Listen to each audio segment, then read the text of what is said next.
Okay, so this is week two of the introduction to the book of the Song of Songs.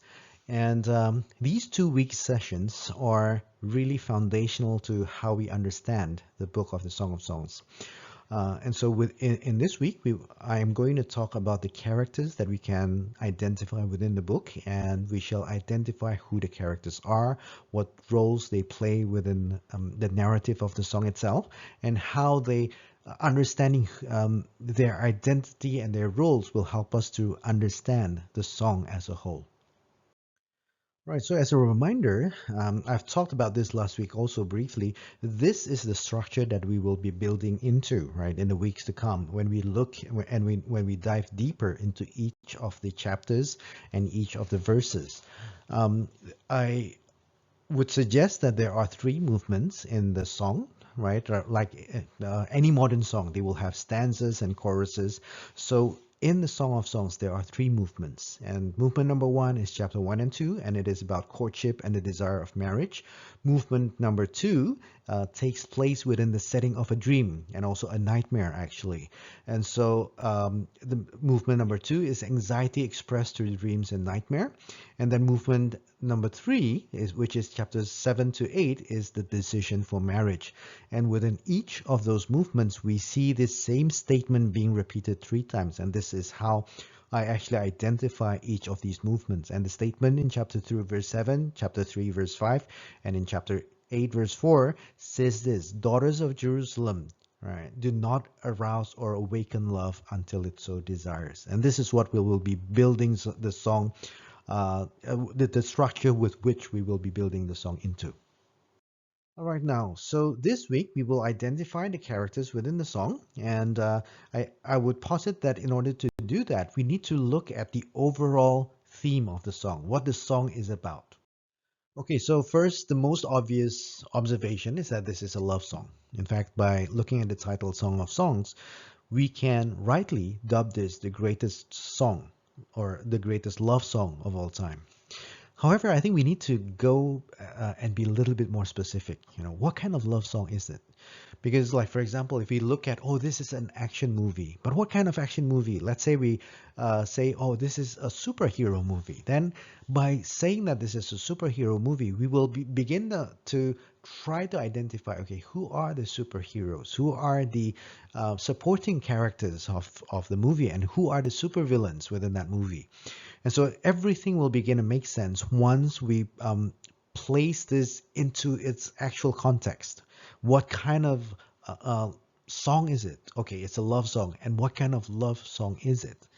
And I would suggest that this is a love song that is bound within one greater topic, and that is covenant. And so this is talking about the people of the covenant. It is a love song between a man and a woman, but one that is bound with a covenant. And so, knowing that covenant really is a greater theme of the Bible itself, then we can begin to look at this song in a more familiar picture, right?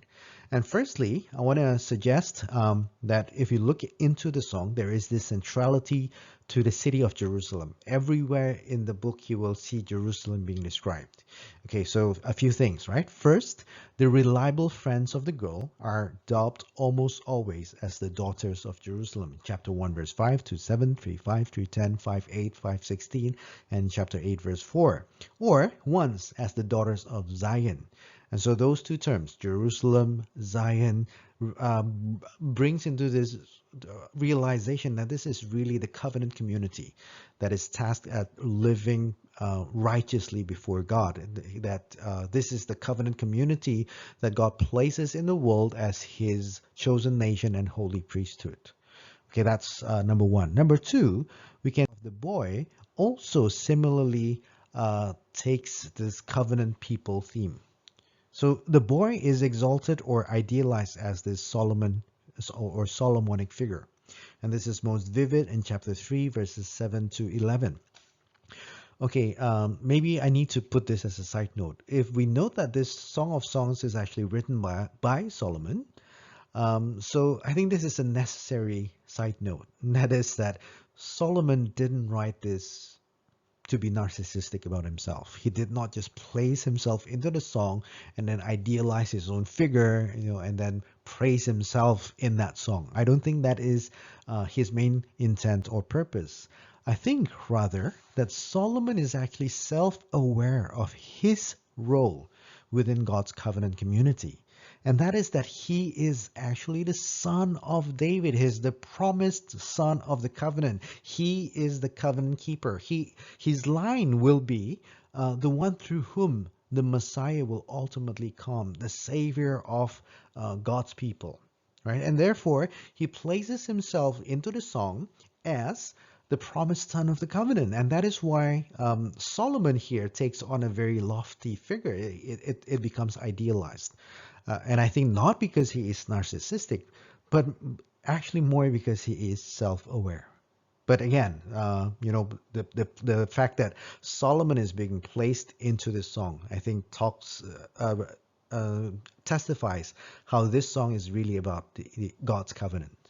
Okay, lastly, every description of beauty, right, talks about the garden and the city of Jerusalem. We'll talk about this also later. But note in chapter 6, verse 4, and then this is what the boy says: "You are as beautiful as Tirzah, my darling, as lovely as Jerusalem, as majestic as troops with banners."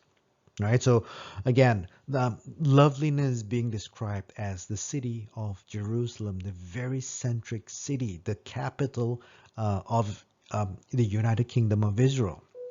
Right, and that is how we see this as a song about a covenant. Okay, but another side note, the fact that the Jerusalem is placed here as being lovely and Tirzah also being praised, I think places this song quite in a narrow timeline, and that is within the timeline of the United Kingdom of Israel. Because after Solomon's death, the kingdom will be divided into the northern kingdom of Israel and the southern kingdom of Judah. And after that separation, Tirzah will become quite a place of political intrigue, right? And until its eventual destruction in the 7th century. And therefore, the positive reference of Tirzah that we can see here, the Reformation Bible Study says, particularly in parallel with Jerusalem, lends support to the traditional view that the song originated during the time of Solomon, before the division of the northern and the southern kingdoms. And again, therefore, I think justifying how this Song of Songs is really authored by Solomon. Okay. Second thing is that we see within the song multiple allusions not only to the city, but there is this movement from a garden to a city. In fact, James Hamilton will say this: the closest we get to being back to the Garden of Eden in the rest of the Bible is in the poetry of the Song of Songs. Okay, so the constant descriptions about a garden, the constant description about a city, and especially the city of Jerusalem, really brings us into the whole narrative of the Bible.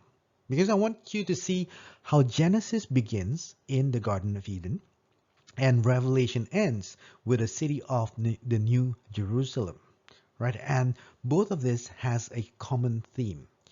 The difference of a garden as opposed to a forest, right, is because a garden is cultivated. God places Adam in the garden to work and to take care of it. So a garden is supposed to be a cultivated forest, or is a cultivated shrubs or whatever, just plain wilderness. The garden is cultivated, and the city is the most cultivated form of the earth, right? So God places Adam in the garden to work and to take care of it. So he is placed in the garden as a gardener, and he's supposed to beautify the garden. He's supposed to to bring culture, to develop culture in the garden. And then as the culture develops, it will turn into a city. and the final form of which we see in the book of Revelation as the city of the New Jerusalem. And so we also see in the book of the Song of Songs how Zion and Jerusalem as being portrayed as being the most desirous beauty. I've read that verse to you, right? In chapter 6, verses 4. But if we look all the way to verse 9, we can see how this is so. So you are as beautiful as Tirzah, my darling, as lovely as Jerusalem. And why Jerusalem? In verse 9, he says, but my dove, my perfect one, is unique. And so Jerusalem is pictured here and in the rest of the Bible as one that portrays perfect beauty. And we can see a similar theme within the Bible. If you turn with me to the book of Psalms, chapter 50, verse 2, I'm going to read this to you. From Zion, perfect in beauty, God shines forth. Okay, so Zion depicted here as being perfect in beauty. And look with me also to Revelation chapter 21, and in verse 2, it says this.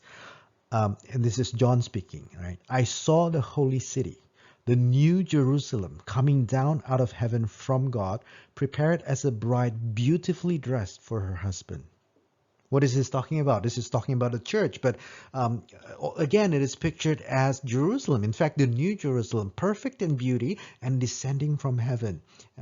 So, again, right? So, from garden to city, and how Zion and Jerusalem being pictured as the eschatological beauty, right? The perfection of beauty in which God's glory will shine forth to all the earth. Okay, so all these centrality to Jerusalem, to the Garden of Eden, the fact that this talks about a garden and moving to a city, this really is the story of the Bible. And we can see if we can look at the Bible as a love story of Jesus as the groom and the church as the bride. Um, and if we can put this, if you can place that song within also this theme of the people of the covenant, then we can see also that our life as Christians is a love story. It is not only a love story about how God so loved the world that he gave his one and only son, but it is also a story about how we as a church as we are being prepared as a bride that is holy and blameless, and we are being promised to Christ. And that is the theme of the Bible, and that is the theme of the book of the Song of Songs. All right, but that could be one of the possibilities, right? How we should view the book of the Song of Songs in terms of the covenant. But is that really so? And I'm going to argue why this is the case now by looking at each and every character and how identifying the overarching theme of the song as being one of the covenant will help us better understand the roles of each of the characters that are contained within the song. Okay, number one, we see who is in the song. Most obviously, it is the girl, right? Or dubbed as the beloved. And in chapter 6, verse 13, we are going to see how this girl is then introduced to us as a Shulamite. And we're going to talk about this. But the song itself takes the perspective of this girl, right?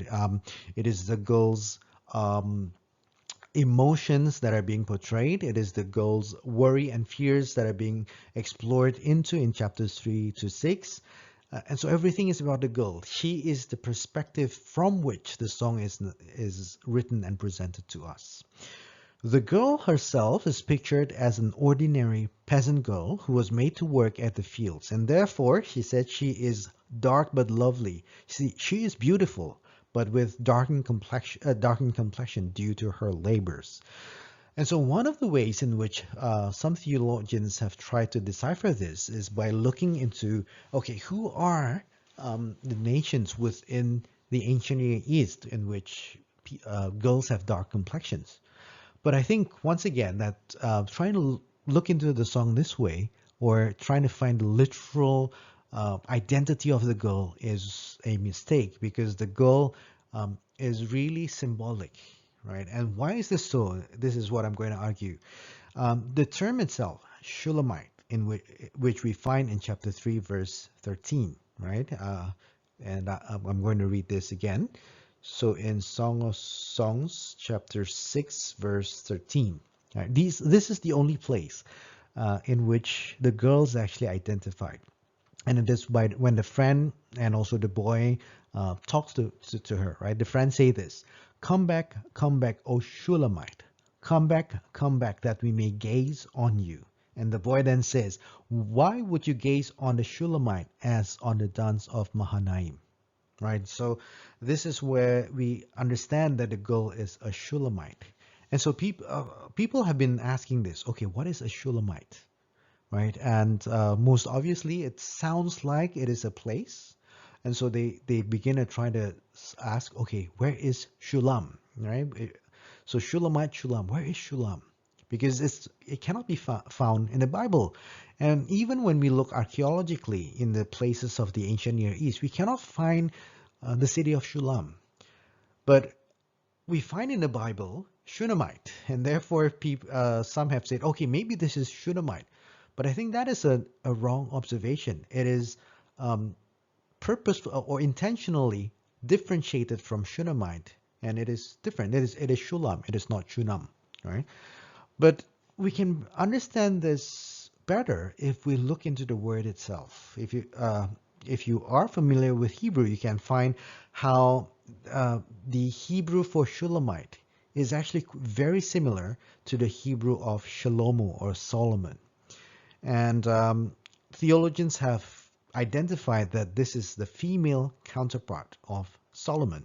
The feminine, it is the feminine form of Solomon, right? And therefore, the boy is Solomon, the girl is the female counterpart, just like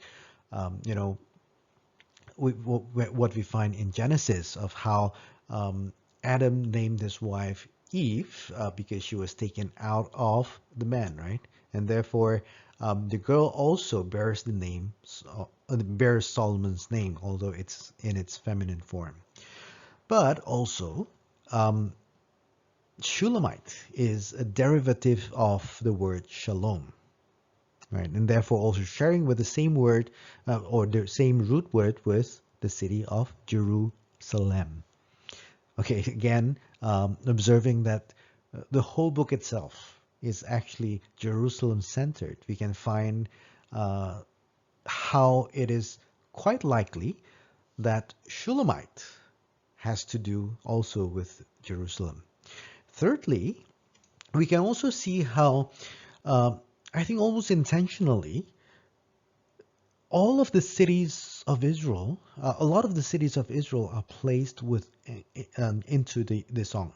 In fact, if you look at chapter 6, the whole of chapter 6 really talks about place, right? Chapter 6 begins with a question about place, right? It is when the friends ask the girl, where has the boy gone? So in chapter 6, verse 1, where has your beloved gone, most beautiful of women? Which way did your beloved turn, that we may look for him with you? And so it is question of where the boy is. And chapter 6 ends also with another question of place. And it is when now the friends say to the girl, come back, O Shulamite. And therefore now it is the girl who is missing. It is the girl who is now being questioned as to where her whereabouts is, her place is, right? And so when we look at chapter 6 this way about how it begins with a question of place, and how it similarly ends with a question of place, and then we find in the song names of places: Tirzah, Jerusalem, Gilead, Mahanaim, right? And if we have time to do this when we cover chapter 6, I'm sorry, I'm going to talk about this, right? Why Mahanaim? Why is Shulamite being referred to as the dance of Mahanaim? And we're going to explore into this, right? And therefore we try to make sense of the imageries that is found within this book or within this chapter. But for now, try to at least imagine with me how Shulamite might not actually be a statement of where the girl is from, and therefore is an indication that we should try to find the city of Shulam, but rather how Shulamite again brings us into a reminder that this girl is a girl of the covenant, right? She is a girl of Jerusalem. She is the female counterpart of Solomon, and that is the actual intention of this word Shulamite. Okay, um, next, the if I were to actually do this not as a Bible study, but rather as a sermon, I think one of the observation that we can actually note is this, that the ideal groom we see here appreciates not superficial beauty born from idleness, but a kind of beauty with diligence. Because we see in chapter 1 the girl becoming sort of, uh, unsure about herself because she says that she is dark but lovely, and she has a darkened complexion because she has been laboring under the sun.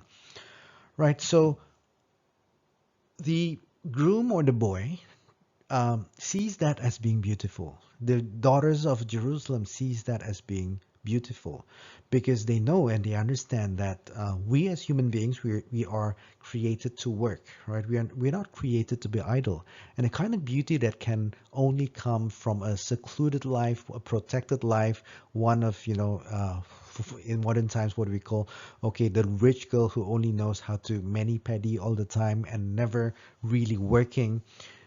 This is not the kind of beauty that the boy looks for. He looks for a beauty that comes from the productive life and the examined life. And I think not only does that talk about Jesus as looking for the beauty of the church, as being one that is not born as immediately beautiful, but one that is built, that is you know that becomes beautiful because of work, because of the productive life. um okay, that's one, right? But secondly, shouldn't we see this as indicating also how boys should actually look for girls that are beautiful, not superficially, but one who is beautiful because of her productiveness, because of her work also, right? And okay, that is if I were to approach this song, or approach this topic from a sermon point of view. But because this is a Bible study, I will not venture too much into that. But lastly, what I want to look at, for us to look at, is that Zion and Jerusalem talks about God's elect and how we are ultimately, uh, we would ultimately, as the church, become Jesus's bride. Okay, the verses we've read, Psalms 50 verse 2, Revelations 21 verse 2. Um, we are that bride that will be presented to Christ, beautiful and perfect, because we have been purified in this world through sanctification. Okay, so that is the figure of the girl, the Shulamite woman, right? Okay, so the second character of the song that dominates the story, of course, is the figure of the lover, the boy, or the idealized Solomon, pictured as the shepherd king, right? Um, this figure of the boy is multifaceted, I think, to depict the qualities of the idealized lover. We can see how the Shepherd King is a reliable leader, and we shall contrast this later on with the Watchman, right? And he is one who leads not through oppression, but through love and sacrifice. And we're going to see about this. This is not so clear, but one of my argument is this: if you look at chapter 3, verses 6 to 11, right? And this is why I think putting all these scenes in its where it is in the movement, or where it is in the stanzas of the song, is very important, because as I mentioned earlier, chapter 3 is where the girl begins to dream, and it is where her anxieties begin to be exposed, right? And so in chapter 3 verses 6 to 11, we see a wedding scene, right? But this wedding scene, as opposed to it being real, it is actually an imaginary one. It is one that takes place within the girl's dream. But look with me to chapter 6, verse 11, right? We're going to read this first, and then later on we'll try to interpret why this is so. So in chapter 6, verse 4, it says, "Who is this coming up from the wilderness like a column of smoke, perfumed with myrrh and incense, made from all the spices of the merchant? Look, it is Solomon's carriage, escorted by 60 warriors, the noblest of Israel, all of them wearing the sword, all experienced in battle, each with a sword at his side, prepared for the terrors of the night. King Solomon made for himself the carriage. He made it of wood from Lebanon. Its post he made of silver, its base of gold. Its seat was upholstered with purple, its interiors inlaid with love. Daughters of Jerusalem, come out, and look, you daughters of Zion. Look on King Solomon wearing a crown, the crown with which his mother crowned him on the day of his wedding, the day his heart rejoiced." And so can you see how this is actually the scene of a wedding, right? And the scene of the wedding is a joyful one. But one of the most curious part about this chapter and the verses which we've just read is how someone who is actually coming to his wedding would bring an army with him. And every one of the army is carrying a sword by his side. Right? I think that is quite strange. But it is not so strange if we understand what the dream is about. The dream is about the girl's anxieties. The dream is about the girl's fears, and her fears, as later on we will explore, is about the identity of the boy, who the boy is. And so the boy doesn't come forcefully to the girl, but he comes with an army, knowing that the girl is fearful, knowing that the girl is insecure, and therefore the scenes of the army, the scenes of in fact the soldiers bearing arms, was supposed to be one that gave her a sense of security. The fact that his idealized groom he understands her fear, he understands her anxieties, and he fights her war. And this was as again, we will later identify her war for purity. But he understands that she is anxious, that she is fearful, and therefore he comes into the scene of a wedding, delighted, sure, but also coming with an army to ease her of her fears and of her anxieties, right? And that's, I think, what chapter 3, verses 6 to 11 is about. And we see the idealization of the boy as being Solomon might simply be a way to idealize the lover as a covenant keeper. Again, we've mentioned this earlier on. He is elevated into the idealized figure of the son of David, to whom the covenant was promised. This was a marriage within the covenant community, and a marriage that would be projected to fulfill the story of salvation. The story of the wedding will ultimately be about the wedding of the Lamb, right? It's greater story. It's bigger. It's more grandeur story. Of course, we can put ourselves into the picture. For we too, in our marriage, we are trying to find intimacy. We're trying to find security. We're trying to find love. And fine, that song also talks about that. But for this to be the Song of Songs, for this to be the greatest song of all time, the song itself must find a more transcendent meaning, a story that is bigger than all of us, even all of us combined. And I think that will only be achieved, and that will only be justifiable if we see also that this love story is ultimately about the love story of the church with its groom, which is Jesus Christ. And how that will be so, we will explore one by one, because there is a wrong way in which we can read this, right? And I think I will suggest one that that can bring this picture into the picture of the church and her desire for Jesus Christ. And so the figure of the boy. I think we need to see how the ultimate son of David that is promised in this book, the one that fights the church's war, the one that fights the bride's fears and anxieties, will be the ultimate son of David, and the fulfillment of the covenants will be in Jesus Christ, the final groom of the church. Okay, and I think that is how we should see the figure of the boy, the idealized Solomon, as pointing towards. Right, so after identifying the girl and the boy, the main characters of the story, I think next in line of importance are the friends of the girls, herein dubbed the daughters of Jerusalem or the daughters of Zion.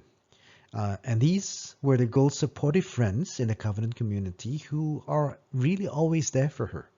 So we can see in chapter 1 how when the girl was feeling unworthy of the boy, they came in, they assured her that she was the most beautiful of women. They encouraged her to seek out the boy, and that is in chapter 1. But perhaps most importantly, as we see this as the main thrust of the book of the Song of Songs, the three times they were invoked, right, and therefore marking the different movements of the book. Each time they were invoked in chapter 2, verse 7, chapter 3, verse 5, and chapter 8, verse 4. We can add here actually chapter 5 verse 8, but this is a different chart, right? But each time they were invoked, it was to help her first from succumbing into temptation. So in the first time, in chapter 2, was when she realized that she was falling head over heels with the boy, and therefore she might identify herself as being drunken with love, that she was losing herself a sense of self-control, and therefore at this moment she charged the daughters of Jerusalem, she charged her friends with that charge, right, by the gazelles and the does, not to arouse or awaken love before it so desires. The second time was in her dream state. Now, when a girl realizes how comfortable the boy's presence was for her, in contrast to other suitors, and when marriage was already contemplated, again she calls to the friends, the daughters of Jerusalem, to similarly restrain her, not to arouse or awaken love before it is time, before it so desires. And the third time was when they were already in a committed relationship, they were already increasingly romantic, and they were close to being married. Right, in chapter 8, verse 4, again, she does the same thing. So herein, I think the friends played a vital role in keeping the covenants of purity. And they were, and strangely, they were able to be charged by the girl. The word itself is quite strong. It is charging. It is expecting the friends to do this. With the duty of reminding, of even rebuking the girl. So why not? Why not plea? Why charge? I think it's because it is understood that within a covenant community, we have the duty of caring for one another and even rebuking one another. If we look at Matthew 18, for example, Jesus is noted as saying that when 2 or 3 are gathered in his name, there he is with them. But in what context? It is the context of the covenant people.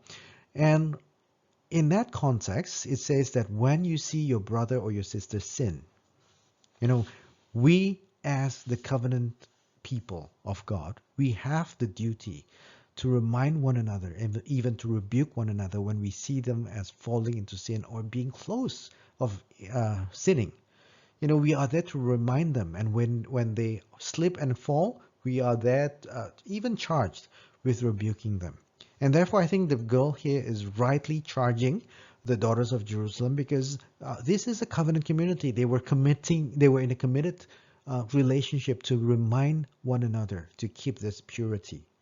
Okay, so that is why I think the word charge is actually being used. Okay, so that is also why the daughters of Jerusalem, they carried out their duties to the point of marriage in chapter 8, verses 8 to 9.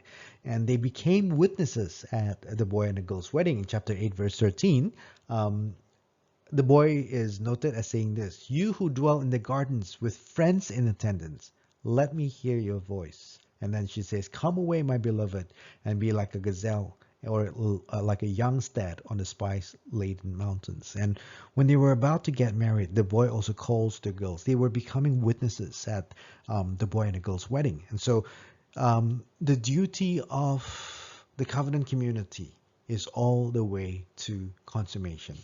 Right, and I think that's point that we need to know. But what does that have to do with the New Testament Christians? I think that the ultimate friends are those who would guard our purity. And these are supposed to be the people of the church, the very people or the very community charged with our very discipline. The people of the church, once again, are called, are charged to remind and even rebuke one another, right? To instruct one another, to remind one another, to rebuke one another for one purpose, purity and holiness, until the day of our consummation. And that's what the figure of the friends are supposed to point towards. Okay, so I think the group of characters that is most difficult to interpret is the figure of the watchman. Why? Because one, they only appear in the girl's dream state. So if you agree with me that chapters 3 to 6 is happens in her dream state, then we can see that the watchman only appeared in her dream state. And every time they appear, right, it was when she frantically searches for the boy.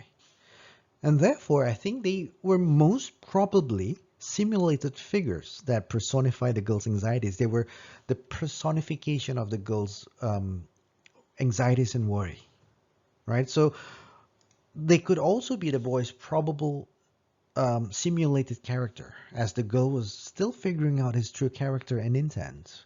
Was the boy gentlemanly and righteous and therefore worthy, or was he manipulative and even predatory? And that becomes kind of like the tension within the song and the tension within the narrative. And so we can see in chapter 3 how the watchman actually made her feel anxious. But in chapter 3 we see that that the boy came soon enough that the watchman was not able to do anything else but to make her feel anxious. But in chapter 5, we see that because the boy didn't appear soon enough, the watchman then begins to abuse the girl, right? And in chapter 6, the girl felt threatened by the watchman. And so every time the watchman appeared, it was when the girl was looking for the boy. And not only that, the watchman always didn't make her feel good. He makes her feel anxious, abused, threatened. And in a way, this is our own struggle in life, right? As we try to figure out who it is that our hearts should belong to. Christ himself says that there are two probable people to whom we can give our lives to. One is the good shepherd who comes to give life and to give it abundantly. But the other one is the thief, like who comes to steal, to kill, or to destroy.